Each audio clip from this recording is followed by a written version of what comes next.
within the Biden presidency, I mean, Kamala Harris has seen worse approval ratings than President Biden himself. And I want to talk about the Republican counterpart there, J.D. Vance. That was the big news out of the RNC. Donald Trump selected the senator from Ohio to be his running mate. What do you think of that choice? Uh, I I wrote an article a couple of days ago that said, why didn't he choose X or Y? Why did he choose J.D. Vance? So let's look at that. He did. I thought that in a lot of ways his best choice was Youngkin, because Youngkin could help a lot, not only in Virginia, but in swing states like Pennsylvania.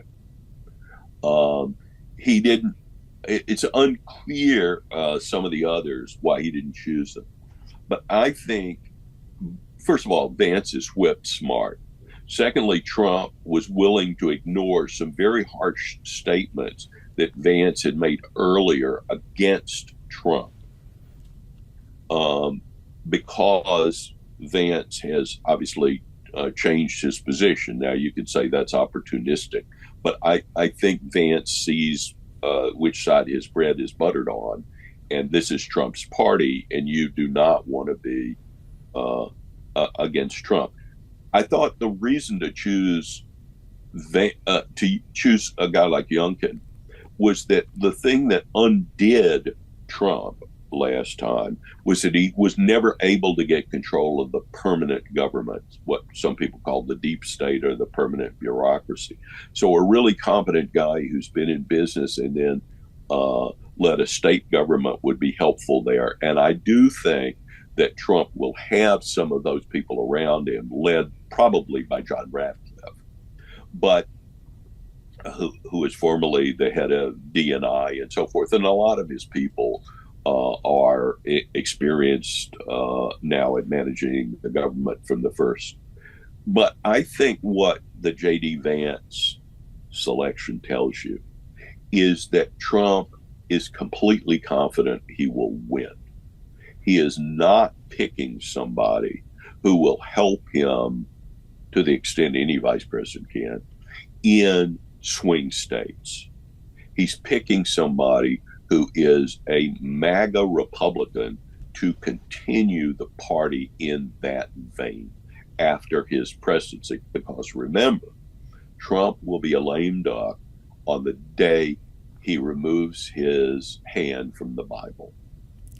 Let's talk about what you think that future will be, because something that has loomed large over this election definitely has been age.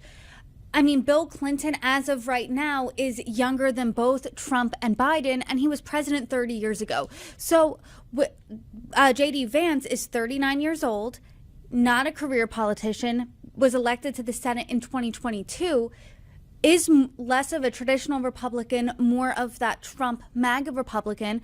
So what do you think this indicates about the future of the GOP? Well, I think the main thing that it indicates is that the party has been transformed. Now, they can't emphasize too much J.D. Vance's youth because it contrasts with Trump.